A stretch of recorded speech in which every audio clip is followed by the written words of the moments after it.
I had to choose an e-bike. There are tons of videos out there on reviews of every single e-bike that's out there. Lots of competition for e-bikes, especially the budget ones under $2,000. But there are very few videos about how to select one, what type of e-bike you should be getting. So we're gonna go into that right now and talk about the different aspects and different characteristics so that you don't search into the wrong direction and waste your time. All right. So the first thing is going to be size. The size of the e-bike is crucial, very, very important. So e-bikes generally weigh 65 plus pounds. A mountain bike, for comparison, is about 32 pounds. Road bikes can be in the 20s or less. It's carbon fiber and all that. So e-bikes are going to be heavy. And so the size of the bike matters not only because it's heavy, but because of your consideration for transport. So majority of these e-bikes are going to be something they're going to be riding within your home or wherever you plan to store the bike. So majority of these e-bikes these days are sized from milliamp hours from about 9 to about 20. Okay, so that's going to give you somewhere in the range, and it's going to be very, very big variable, but it's going to be between 20 and 40 miles. So 20 miles back, 20 miles out, 20 miles back.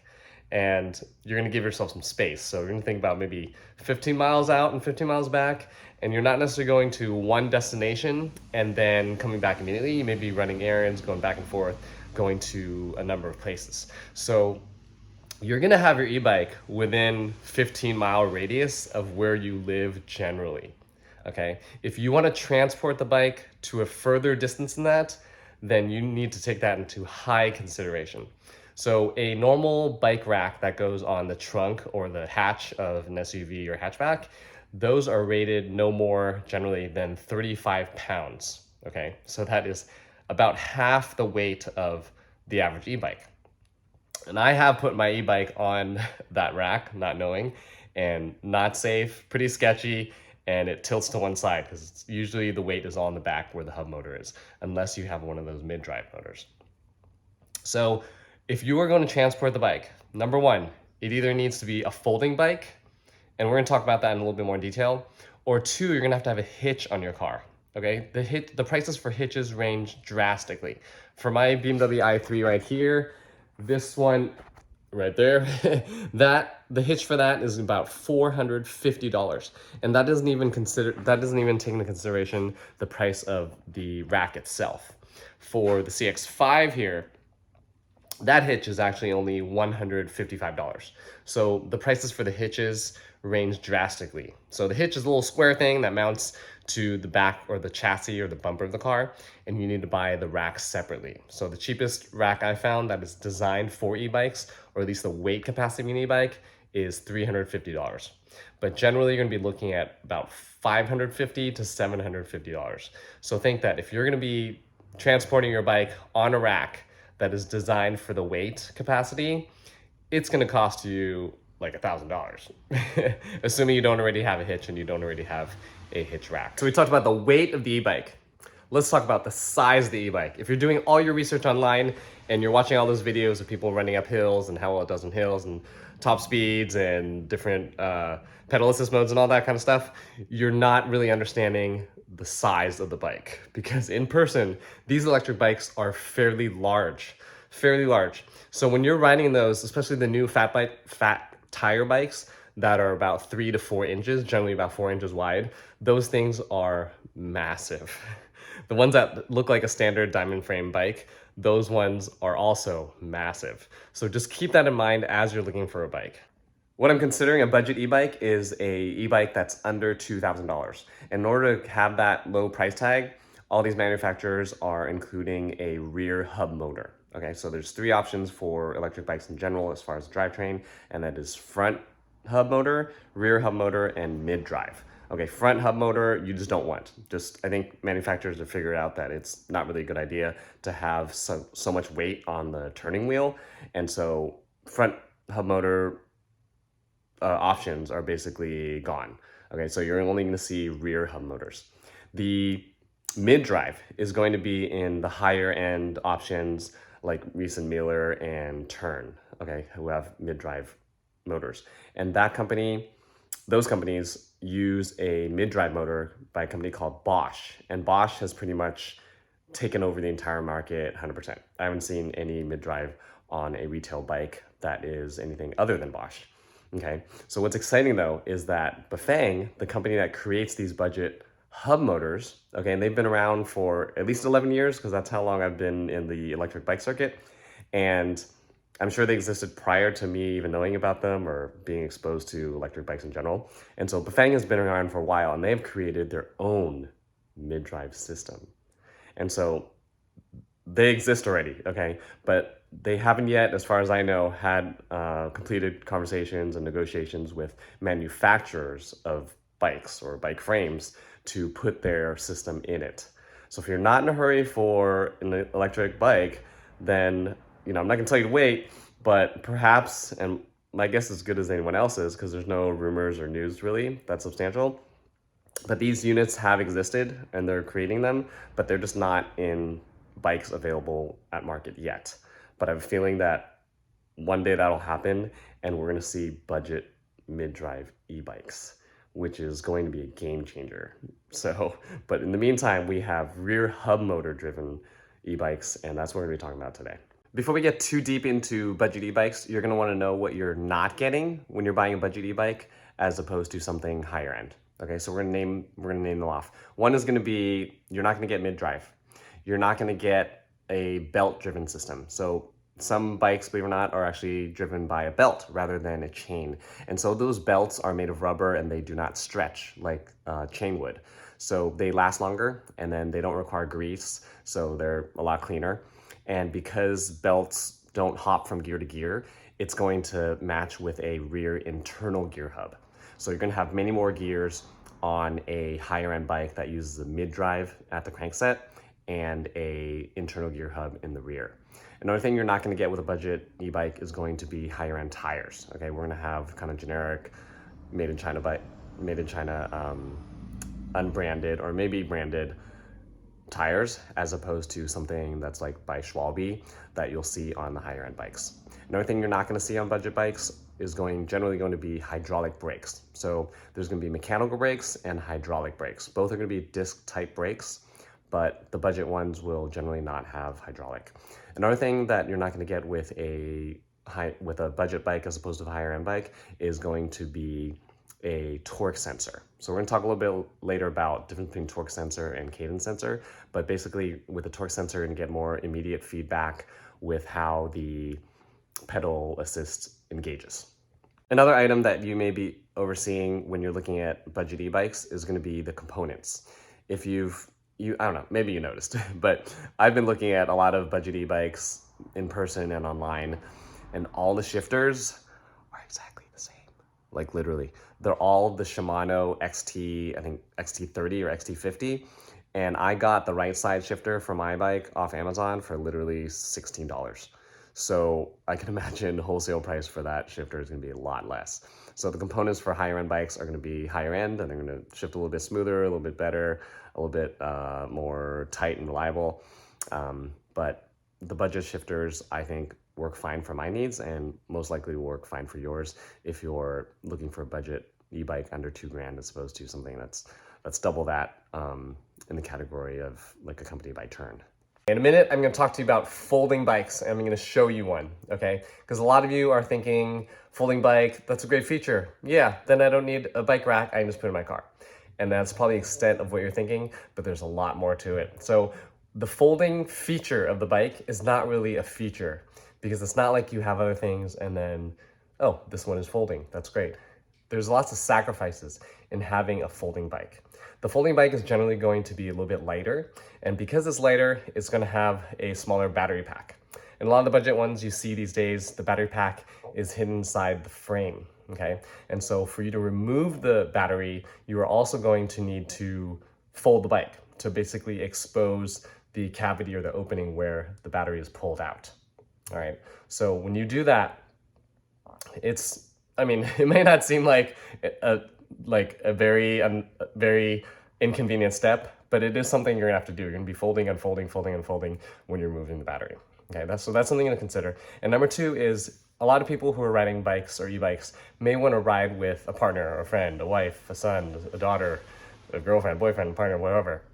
and you may consider getting 2 e-bikes. Okay, 2 folding e-bikes. Are 2 folding e-bikes really gonna fit in your car, your current car? Maybe, depends on the bike that you have and the car that you have, but do consider that if you're wondering if you're gonna be folding it or not, or if you're actually gonna be using the foldability of it. Some people need a folding bike because they live in an apartment or condo, or they're not on the first floor where they store it in the garage, maybe elevator going up to their unit in their living room or their closet. And so it would make a lot of sense to have a folding e-bike so you can take it on that elevator and go up to a unit where it can be stored safely and where you can keep an eye on it. You most likely have never seen this before, but this is a telescoping pocket electric scooter that I bought in the 1990s back in high school. And to give you a sense of scale, this is an Arrma Sentin. This is a 10th scale RC car, and that is the e-scooter. So one thing about the e-scooters or e-bikes, okay, that you need to consider, especially ones that fold or get compact like this. For me, just to kind of go over in case you're curious why I bought this, other than for fun, obviously.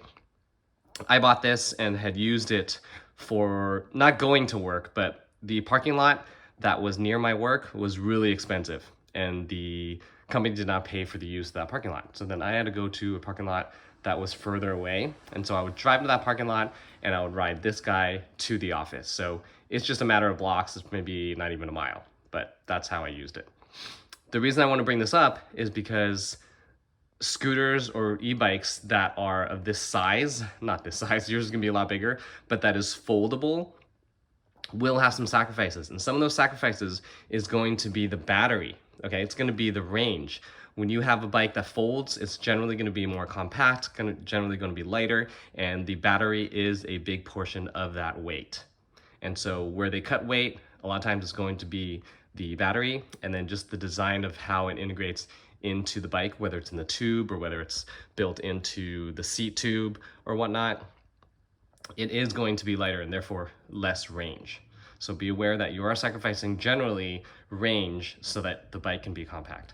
So if you need the bike to fold, by all means get a folding bike. But by default, I would not get a folding bike. And again, folding is not an added feature, it is a characteristic of an e-bike. And with that, you are sacrificing generally range and access to the battery. I know who you are. Don't kid yourself. You're a dad who wants a motorcycle, but your partner won't let you.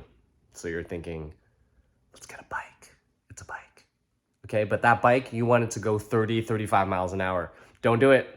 Don't do it. Don't get a bike that goes 30, 35 miles an hour.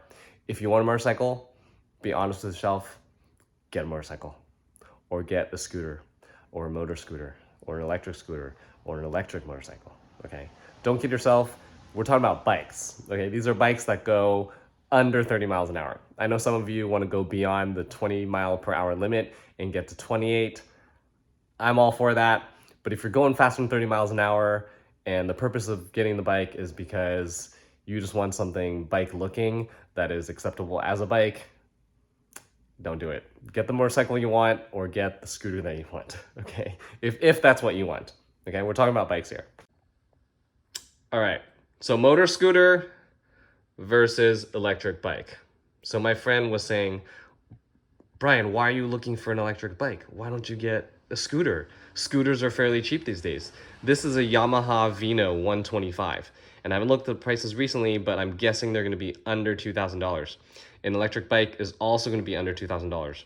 This goes a lot faster than an electric bike. But why would I want an electric bike? So to my friend, I said, well, I plan to ride in a park. And so with an electric bike, I can ride in the park, I can ride with my kids, I can ride on trails, I can take it with me. Whereas for a scooter, I'm not permitted in those places. And I also can't be riding this with my kids on bicycles next to me, right? So the purpose of it is very, very different. And so you're gonna be allowed and permitted and not be stared at by riding places on an e-bike versus a motor scooter. But again, if you wanna go fast, you're a single guy, or maybe you just want a motorcycle or a motor scooter, just do it. Don't lie to yourself and say, oh, I want a bicycle that has pedals but goes 35 miles an hour. Don't do it, okay? We're looking at bikes here. A little bit about this bike. So I modified this bike I put a do-it-yourself kit on this back in 2011, about, what is that, 11 years ago, way before e-bikes were as popular as they are today. And so back then, there weren't a lot of options for retail bikes that were built as e-bikes. And where I was at the time, there's just not a lot of money to go around. So I modified my sister's Trek bike. Okay, this is her bike from college. And so this is a fairly small frame, 26-inch wheels. I figured if I modified it, I could ride it, my wife can ride it. And maybe in the future, smaller riders can ride it. It's not specifically for me necessarily, which I felt was important, that I could share this bike if I need to. I love sharing toys and rides and stuff with friends and stuff like that. So that was important to me. It may not be important to you. This here, just to kind of give you an idea, the purpose of this was for it to be fairly stealthy. I didn't want the battery to be right here like it always is, which is a dead giveaway that it's a bike or electric bike, and I'm not trying to hide it or anything, but just the idea was to have it to be stealthy.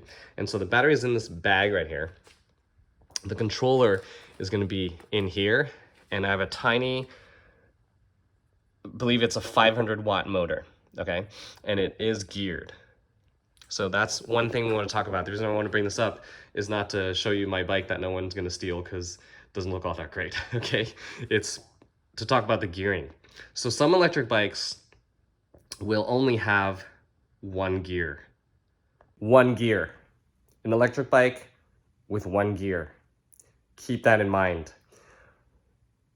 The electric bike phenomenon has attracted people who normally don't ride bikes. I don't think there's a huge conversion of people who normally ride bikes a lot and are changing to electric bikes. I think that a lot of new people are buying electric bikes who normally wouldn't or haven't been riding bikes, okay? So when you buy a single gear bike, just be aware that you are limited and kind of depending on the throttle. There's not a lot of range as far as hill climbability or speed going downhill when you have just one gear. When you're relying mostly on the throttle and not riding it as a bicycle, there's two things that are very important. Number one is you're not going to get that much range because you're depending mostly on the throttle, and you have limitations on the hill climbability. And when you're going downhill, you're most likely going to run out of gears. A lot of these single speed bikes are designed to have a higher gear versus a smaller gear. They're not really designed to go up hills easily with a very low gear. They're designed to complement the motor. Okay, so it's going to have a fairly high gear. What does that mean for you? That means that you're not going to be able to ride it when the battery or the juice is out. Okay, generally, as an electric ride and toy enthusiast, I need to share with you that you generally don't want to be running your battery to zero. Okay, 20, 30% ish. Yes, that's true. That'll keep the longevity of your electric lithium powered toy or bike or RC car or whatever it is. Can you run to zero or until it stops? Yes, you can. The BMS or the computer, the controller or ESC or whatever's in there will limit it so that hopefully so that you're not running it to zero to a dangerous level. Okay, but generally you're not going to want to run it all the way down. So that's the thing with having a bike with one gear. Just be aware. I know it's attractive because you're looking at the website and it's like $300, $500 cheaper if it has just one gear. And you're like, oh, okay, well, maybe I know enough about bikes or can look on YouTube and add gears to the bike. Maybe, maybe not.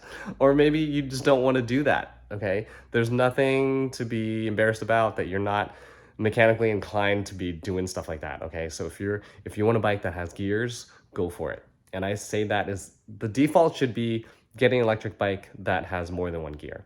If you are getting an electric bike that has only one gear, just be very aware of limitations and everything we talked about, because that's going to be the cost. You're going to be saving some money and simplicity, and then there's not going to be a derailleur, so it'll be easier repairs, and it most likely won't be damaged or need repairs, but one gear. Okay, keep that in mind. So now you know you want a bike that is probably not foldable necessarily, one that has multiple gears, and one that shouldn't be too big for you And if you plan to ride with people, not just as a passenger, but you want to have them ride and that person is smaller, you may not want a giant bike. And you also know now that you are most likely to be riding it within 15 miles of your home or where you plan to store the bike. And if you are going to transport it, it's going to cost you about $1,000. So let's go over a little bit more detail about the different components of the bike, mainly the throttle. Okay, the throttle is going to be a big feature or part of the bike, and we're going to talk about that really quickly right now. There's going to be basically two options, okay? There's actually three, but we're going to dumb it down to two. There's either going to be a twist throttle, okay, which is going to be similar to a motor scooter, a motorcycle, basically everything that's on two wheels is generally going to be a twist throttle. Okay, a lot of the e-bikes these days are going to be a thumb throttle. Okay, this is unusual again because this is back from 2011, but your thumb throttle will probably be pushing down, okay? Which is better than this because this, you need all this clearance here to engage the full throttle, okay? The advantage of the thumb throttle is that there's no advantage of a thumb throttle, okay? You're gonna get a twist throttle. Either this whole thing twists or what's called a half twist throttle, where only a portion of this twists and the rest of it is fixed. The reason why that's good is because you can keep your entire hand around the handlebar. And because we have thumbs, and thumbs are important, that is a huge area of our hand we're going to keep a grip on the bike.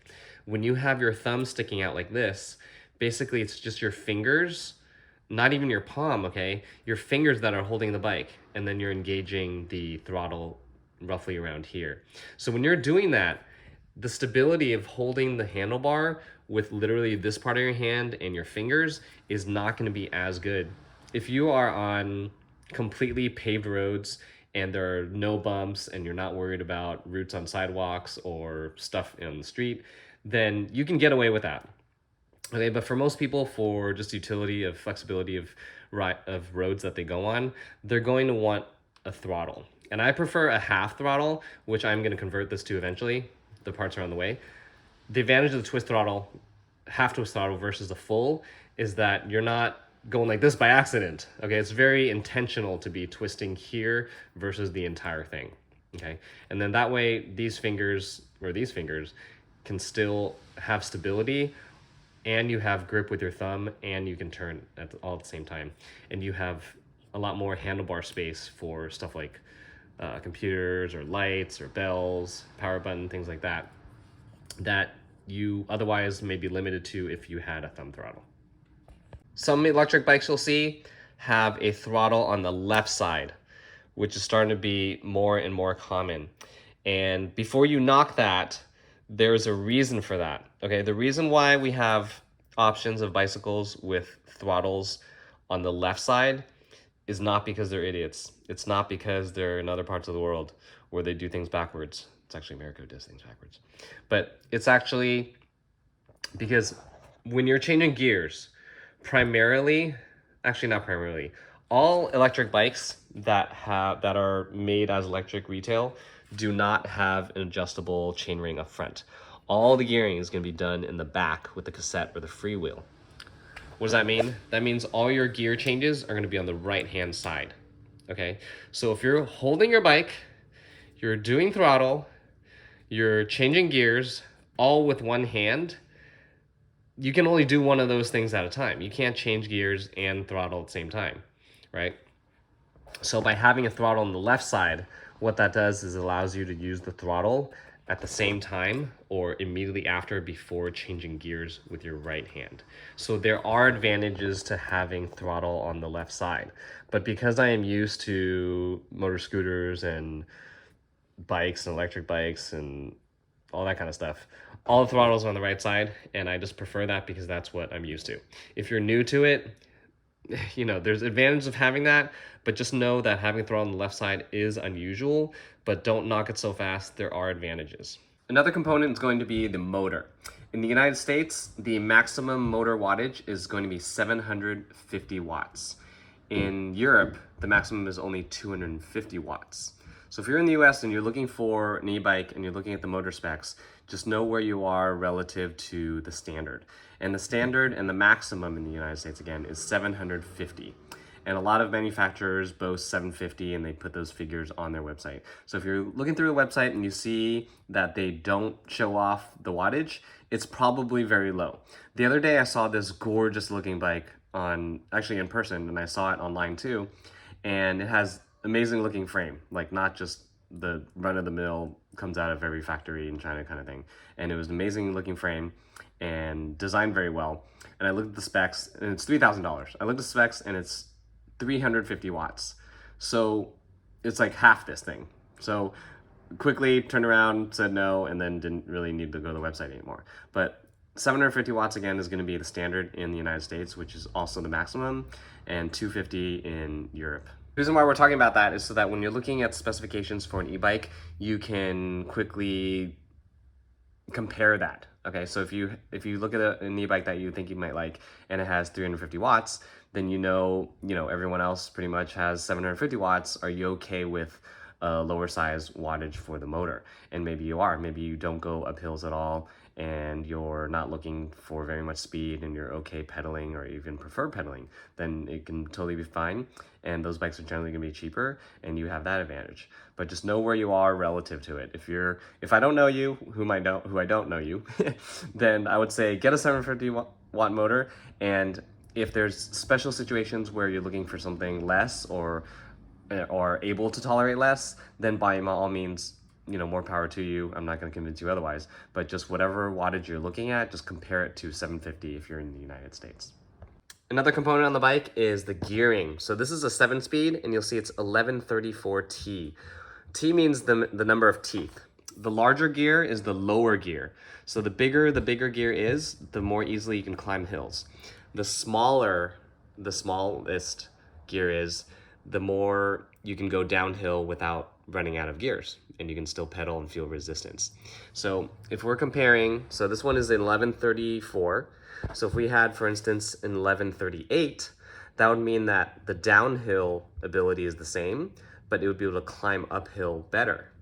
If, for instance, we had a 1334 instead of a 1134, then that means that the downhill capability, you'll run out of gears a little bit quicker, but going uphill would be the same as this one. So that's one way to check, but generally you're gonna have 1134 or maybe 1328, somewhere along those ranges. But if you do see something that's 28T, then you know that is not gonna climb hills nearly as well as something that is in the 30s. Some of you may have noticed that this is a 36-volt motor.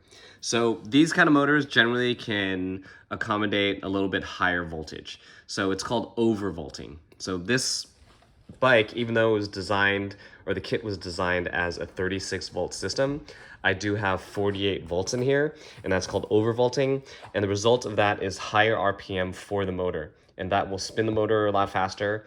And there is some risk of it getting warm or hot or it even burning out. So far it's been pretty good. The controller in here from the 36-volt system is also compatible for 48 volts. So, and when I bought the kit from a place called High Tech Bikes back in the day, they no longer exist, I did have the option of putting in a 48-volt system on that motor. So I have no real concerns about running 48 volts on a 36-volt motor. By comparison, if I had a 36-volt system or a 36-volt battery running on a 500-watt motor, in other words, lower voltage, higher wattage motor, it would actually be slower. So overvolting creates more RPM and therefore is faster, but it does run the risk again of stressing out the motor to a level beyond its capability. But so far it's been pretty good, and overvolting is fairly common with people who do it yourself and create their own e-bikes. Okay, I'll be very honest with you. The reason I revived this blue electric bike has to do with this. I go to my kids' soccer games, baseball games, and I see a ton of people riding those electric cargo bikes. Okay, so I go online and I check them out, and they're like $5,000, $6,000, $7,000, some are like $9,000, which is beyond my budget really. And so I was looking at companies like Rad Power, like KBO, and they have cargo bikes that are under $2,000. 2 for 1, right? Sounds great. And I test rode those cargo bikes.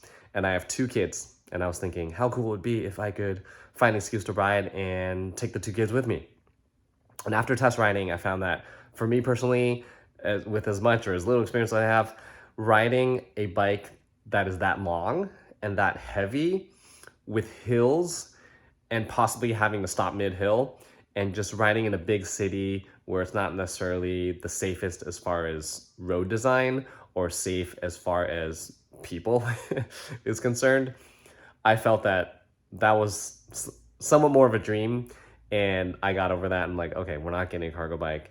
If I get an electric bike, it's going to be purely for myself, and maybe I can have 1 kid ride on it. And that's not necessarily going to be practical all the time, because it's not like I'm going to go somewhere with 1 kid and then the other kid is like, what about me? What about me? All right, so the bike is going to be primarily for me. And then still with bikes, so much competition and limited support that's local. And then looking at my garage, and I'm like, I have that e-bike. I could just swap out the broken battery and revive it. And so that's what I did the past couple of months. And so we've been reviving that electric bike, and it runs great. The only thing bad about it is no disc brakes. So it goes pretty quick. It goes like 25 miles an hour-ish, and no disc brakes. So going down the hill is a little bit sketchy. Electric bikes that you're buying retail that are built as electric bikes, not the do-it-yourself kits, are going to have disc brakes, and they're going to be good. Whether they're mechanical or hydraulic, they're still going to be much better than what I have here. So when you're looking at electric bikes, just make sure it has disc brakes if it's going to go more than 20 miles an hour. That's just my recommendation. While we're talking about speed, another thing about speed, okay? In the US, bikes are limited to 20 miles an hour on the road, okay? And some of these you can unlock them and they go 25 or 28 miles an hour, either with throttle only or throttle with pedaling. But either way, it goes over 20 miles an hour. But to give you an idea of what that speed is, 20 miles an hour is fairly quick. 23 to 25 is pretty fast.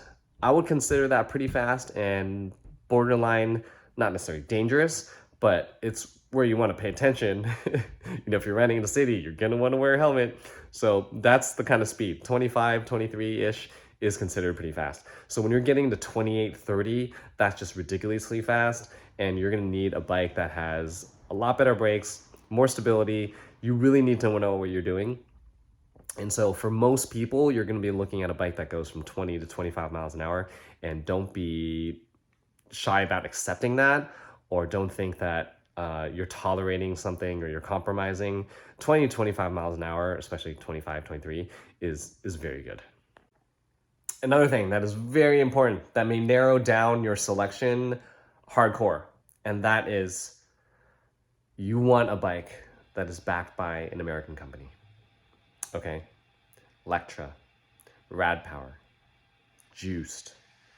It's very important that you have support locally. Okay? Again, most of you are buying electric bikes, don't necessarily ride bikes normally.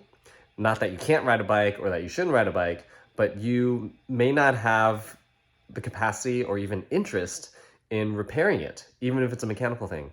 And depending on the city that you live in, some cities aren't going to have bike shops that are too excited about working on electric bikes. Okay, it's not that they can't, because all the mechanical stuff is exactly the same. It's just they don't want the liability, okay, of a motor, of a battery, and they're heavier. To get that on their normal bike stand is a bigger deal for them. And that falling down off the rack is a little bit of a bigger risk. And just anything that is associated with something that's not on a typical bike for a bike store, they're going to shy away from it. And I know all about that, because over here, right here is a tricycle, okay? And we have a tricycle up here, okay? Those are recumbent bikes, recumbent trikes. And bike shops hate those because they're big, because they're cumbersome, okay? But they work exactly the same as a regular bike. The only difference, really, is that the chain is twice as long. 3 times as long actually. I think I need 3 chains for that guy. Okay. And when I took one of those to the shop, the guy frowned upon me and he just maybe he felt bad about rejecting me, or maybe he just needed the money. I don't know. But he accepted it. And when I came to pick it up, he was such a jerk to me. Okay. I'm not going to speak for all bike shops, okay? Because that was one experience from one person in one city, okay? So that's not everywhere, okay? But just don't be surprised if your local bike shop is not excited about servicing your electric bike. Okay, so another thing about that, and it goes on back to moving the bike around. Okay, so if you buy a bike that's electric, that is domestic, that is supported by the US, and maybe it's even nearby. I'm in San Francisco, and Rad Power is in Berkeley, not too far. I think it's like 14 miles. But there's a bridge that separates us, a giant bridge. So I'm not gonna ride to Berkeley, okay? So if I were to need it serviced, okay, let's just say I have a Rad Power bike, I need it serviced, and the reason I got it is because it's American backed and I have support. Getting it there could be an issue, okay? Getting it back could be an issue. So majority of us, okay, are going to be getting a bike in America, hopefully that is backed by an American company, and you're still gonna need to service it yourself, okay? There may be warranty items that you can discuss with them or troubleshoot over the phone, but you're gonna have to learn some stuff about the bike to a degree. And I just wanna throw that out there. You wanna think a little bit beyond just the fact that they're a local company, they're nearby, you know, how hard can it be? Okay, another important thing about batteries is that batteries do not last forever. So before you go on the website, or after you go on the website, but before you look at all the pretty pictures and fall in love with those, go to the accessories section or the battery section and make sure that they sell batteries separately. If they do not have batteries listed there to buy separately, chances are high that you cannot buy them separately. And so a lot of these electric bikes have proprietary shapes, sizes, or fitment on the bike.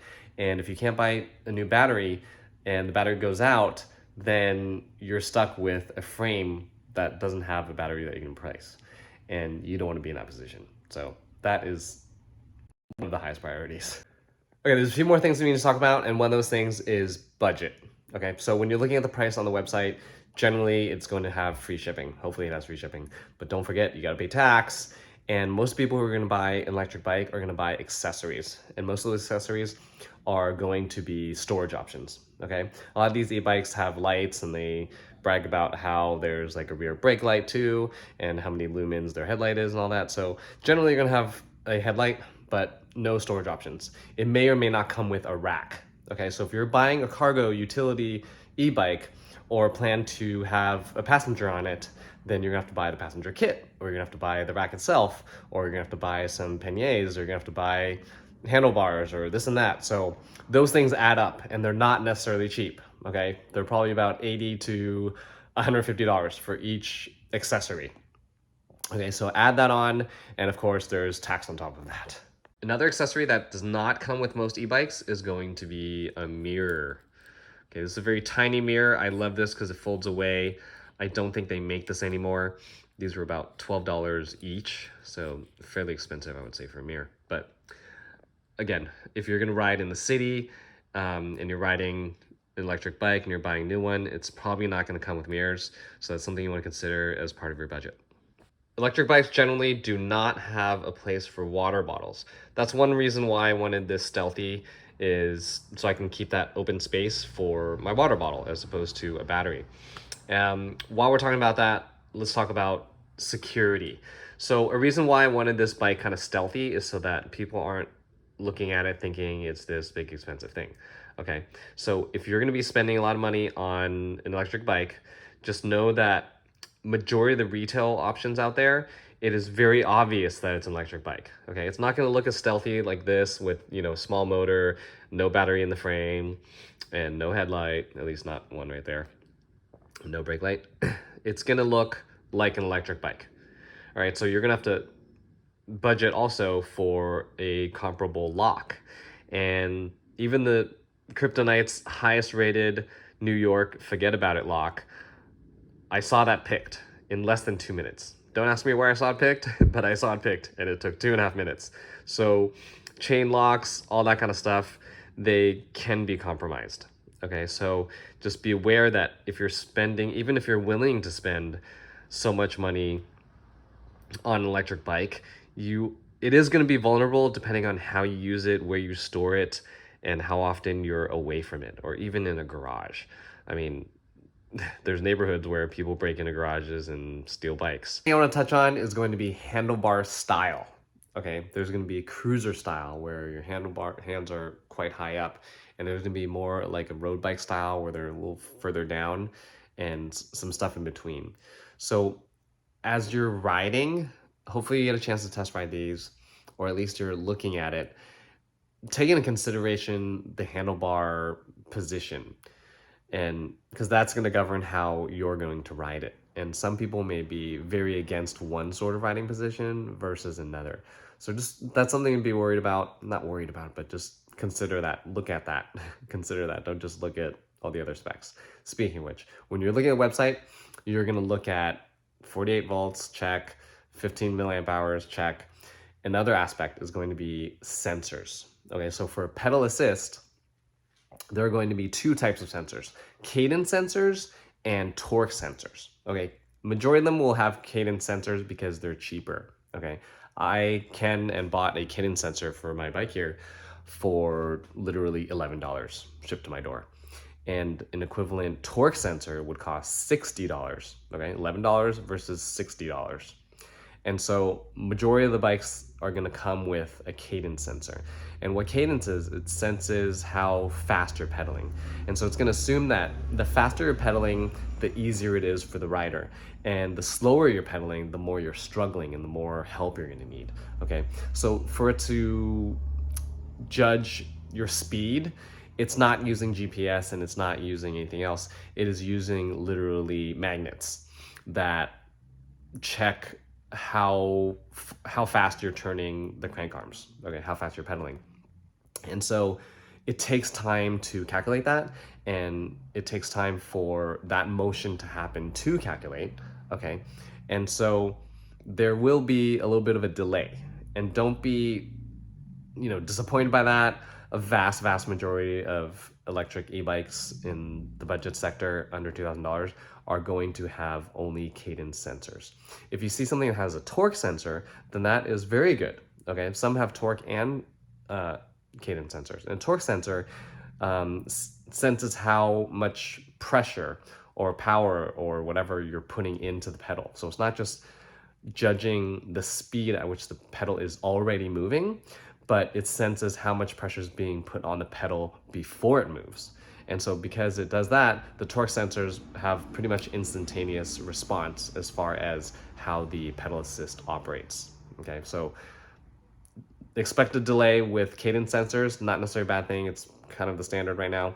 And there'll be a lot more immediate response with a torque sensor, which is going to be substantially more expensive and not going to be available on most e-bikes in the budget sector. I talked earlier about how I had this dream of having my 2 kids on the back of a cargo electric bike. That's not gonna happen because there's battery in the controller here.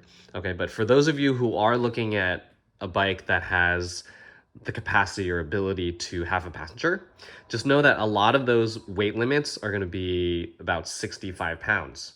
Okay, some may not even show a limit for the rack, but has a limit for the overall bike. So whatever that limit is, minus your weight as a rider, that's what's left over for your passenger, okay? And some people have stated that in America, we have these lawyers that are over-exaggerating how little weight it can take. So what does that mean for you? That means if there's a weight number for the rack itself, you may be okay going over that weight, and not everything's going to collapse and fall apart and break, okay? If it does, obviously, can't blame me. I don't know what bike you're looking at, okay? But just know that a lot of the passenger bikes are going to have a fairly low weight limit, okay? So keep that in mind. If it's a major thing for you to have a bike that has a passenger, whether it's a child, 2 children, or an adult, that's something you want to pay attention to as you're shopping for an e-bike. I know who you are. Some of you out there are looking to buy an electric bike because you're trying to convince yourself that's to save money because gas is expensive. You're not buying an electric bike to save money. Even if it was a deciding factor between a car that gets 25 miles a gallon versus 35 miles a gallon, which I would say is fairly significant, that does not translate across electric bikes. And that has to do with because of the distance. Okay, even if you ride it regularly, when you combine all the miles that you're gonna be riding on an electric bike, it's not gonna be significant enough. Because remember, the upfront cost is the electric bike itself. And the electric bike phenomenon is still fairly new. So I would venture out to say that there are more people who have an electric bike for less than 2 years than people who've had an electric bike for longer than 2 years. And so I use the 2 year mark because I don't think people are going to be riding their bike for less than 2 years and then selling it unless they feel that they made the wrong decision and they're selling it within months. So, and then battery degradation is a real thing. So you're not necessarily going to want to buy a used bike. So again, upfront cost is very high. So for you to be able to save money on gas because you think you're going to be riding to places more than driving, that's just, for most people, that's not really going to be the case. You're going to be maxing out at probably 30 miles a day maximum because most people aren't going to be riding their bike out 15 miles back, and then charge the battery for a few hours and then do it all again on the same day. So just I'm not gonna do the math, but go ahead and keep that in mind as you're thinking about electric bike as far as monetary reasons. Most of you are gonna buy it for fun, okay? And there's nothing wrong with that, but just realize that's what you're doing. I do not recommend an electric bike that is less than 48 volts. I say that firmly, okay? To give you an idea of what voltage means, 6 volts runs your kids' power wheels. 12 volts is a powerful power wheel. 24 volts is the toy for going around the block, flats, okay, like a razor scooter. 36 volts can barely climb a hill for a few yards, okay? It's not something you're gonna wanna spend a lot of money and time researching to buy a 36 volt e-bike. Just don't do it. I mean, if you're gonna do that, just get a lighter, regular bicycle, okay? And I'm not trying to talk down on it, it's just, I don't want you misled into thinking that 36 volts, okay, it's a little bit less than 48, it's cheaper, I think it'll be okay. Okay, it's not necessarily gonna be okay.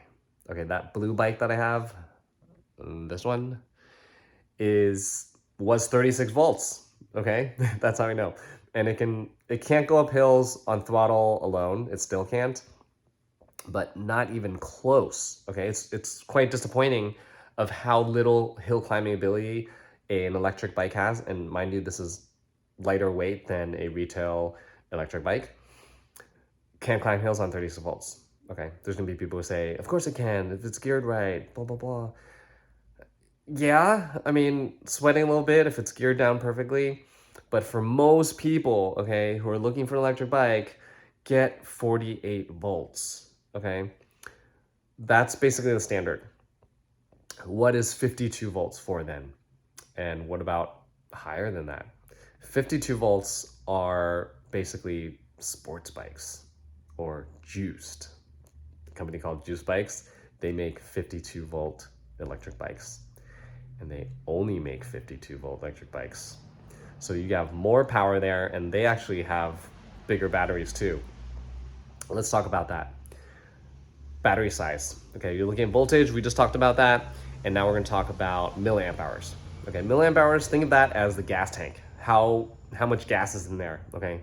9 milliamp hours or 10, 12, 14, all the way to 20, okay? Most of the bikes you're looking at are gonna be around 15 milliamp hours. And that's good to know, because if you're looking at something that is 9 milliamp hours, then you're like, okay, maybe that's a little bit smaller than standard. And so if you're looking at a folding bike, a lightweight bike, then you're like, no wonder, that's why, because it's smaller, it's lighter, and then maybe that's acceptable to you and you get it and you do it, okay? But if you're looking at a full-size bike and it has 9 milliamp hours, then you know to be like, what? Like, why is that? Or if you find a bike that has 20 milliamp hours and the bike is like under $1,000, then you're like, hey, wait, that battery should be like $700. Why is the whole bike $1,000? All right, that brings us to our next topic about pricing. Okay, I know from buying, let me see if we can see it. I can't really see it. The electric scooter, Eco Rico. Okay, I know from buying that companies will find a price that majority of regular people arbitrarily will think of that price as comfortable and buy it. Okay, so they find that number, they know you more than you know yourself, and then they will build around that price. That does not necessarily mean that it's a good product. Okay, so for that electric scooter, that price was like $300. And so for a time when there was a huge phase of it, all these electric stand-up adult scooters would be $300 or less. And the like carbon fiber and like the battery is so small, it fits in the down tube or the stem or whatever. And they don't perform. And then you see a couple of people buying them and they probably talk to a bunch of people or people are seeing them struggle on the hill. And then they're like, okay, this isn't really for us. And then all those go away. And then you may already know that some Chinese companies exist to sell one product. And once all those are gone, then the company's gone. Okay, no warranty, no support, nothing. And they start as a new company to sell a new product. Okay, so for electric bikes, if you're trying to get something that's under $1,000, just know that it's not going to be good value. Okay, just because something is cheaper does not necessarily mean it's good value. All right, so you may be buying a $750 bike for $1,000, okay, versus buying an $1,800 bike for $1,500. Okay, so you want to look at the value, and where the value is going to be, I would say, is between $1,300 and $1,900, or maybe even $2,000. When you get to over $2,500 for an electric bike these days, with the competition and whatever's in the media and on YouTube and all that kind of stuff, you want to think twice about what you're really buying and whether you really need that, okay? Because there's a lot of offerings right now that are in between the $1,300 to $2,000 mark. And I think that's very suitable. So you want to find an e-bike that fits in that number. And again, if you want to go less than 1,200 or less than 1,000, I'm not saying don't do it. I'm just saying that the benchmark is going to be $1,300 to about $1,900. So if you're going a little bit less than that, just expect that you're getting a little bit less. If you're spending more, don't necessarily expect you're getting more, but look at the components, look at everything, and just decide, do you really want to go beyond the standard pricing these days? Okay. And again, you try to want to get a company that is backed, where you can call them and there's a phone number and you can speak to somebody. Okay. And then at least you'll have a chance at troubleshooting. Okay, if you're just gonna buy some random thing that you see on Amazon from a Chinese company that you can't pronounce because it's cheap, I mean, another big thing is batteries. I almost forgot to tell you about batteries. Okay, so this bike here operates on lithium iron phosphate, okay, which has a much, much less chance of exploding. And if it does blow up, it's not going to burn for nearly as long as a lithium ion battery. Okay, all the electric bikes these days are like 99% fueled by the chemistry of lithium ion. Okay, so that chemistry is totally fine if it's made right, if it's taken care of, if it's in a good enclosure, if there's a good BMS, or this basically a thing in the battery that controls, limits the voltage of what's being discharged and charged and all kinds of stuff. It's basically the brain of it. That's all you need to know. But if you're buying an e-bike from AliExpress, don't do that, or even Amazon, and it's from a Chinese company you've never heard of, or it doesn't have a website, or there's no phone number, don't do it. Just be very aware. There are too many videos online of bicycles exploding. okay? And some of that has scared people away from buying electric bikes in general, but don't be scared of it. I think as long as you're backed by an American company, you should be in good shape, okay? But if you're buying something from AliExpress, even if it's just the battery, okay, you want to buy a second battery, okay, for the bike that you bought in America, but AliExpress has it for only $200 compared to like $400 elsewhere, then don't do it, okay? I know it's like double, but there's such a risk. Like you do not want your battery exploding. And an example, not an example, well, just a little story is back in the day I got a hoverboard, right? Everyone and their mom had a hoverboard and they were like $200, $250. And I bought one. I knew the risks and I got it from AliExpress and it was like the third generation. So I'm like, okay, it has to be better than the earlier ones. And I'm like looking at the models and just how it's designed and everything, and I could tell a lot of them are going to be made from the same factory. Okay, so I got what I was confident was third generation. So it came in the mail. I rode it. It was awesome. No, it did not explode. However, when I charged it, the charger melted. The charging brick was on my glass coffee table. While I was at home, obviously, always be home and have the battery in front of you when you're charging it, okay? And the battery charging case melted, okay? That black brick, the thing that comes with your laptop, that thing melted hardcore. And luckily it was on glass, and luckily I could reach over to the plug and unplug it. And of course I complained to AliExpress, and they're like, we're so sorry about that. And that was it. That was it. That was literally it. And I was trying to yell at them and nothing. And it's just useless. Okay, so I later found a company that recognized all these horrible chargers on the market for hoverboards, and then they created a heavy duty one. And I bought the heavy duty one and nothing happened to it since. And I even took the hoverboard apart to make sure it had a Samsung battery, but you know, I'm Chinese, but I don't trust my fellow Chinese brethren. They can label, you know, their battery whatever they want, whether it's Samsung or not. So just, it's going to be a lot safer for you if you buy an electric bike with a lithium-ion battery from a company that is in America. Okay, of everything that I said throughout this whole video, if there's one takeaway, it's you want to buy a bike from a company that is based in America. Okay, they're going to buy parts that are from China, okay, but they're going to support what they have, and there's quality control, there's people you can deal with. Okay, that's it. Okay, so hopefully you learned something about how to select an electric bike, and you have things that you're considering and moving on your way. If you're curious at the companies that I'm looking at personally, I believe Rad Power is a very good company. Okay, I liked them before I realized, and I still don't know if it's true, but everyone on YouTube is saying that they're like North America's largest e-bike company. Really? Maybe. Okay, I've been to their shop, amazing, super nice.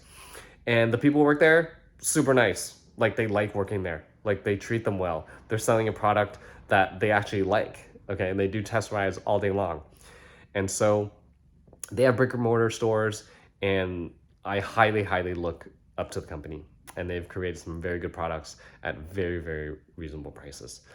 Another company that I'm liking, and I'm probably gonna buy their Rip Razor soon, but it's a company called Juiced. Okay, that's the company that creates electric bikes with 52 volts and nearly 20 milliamp hours of battery.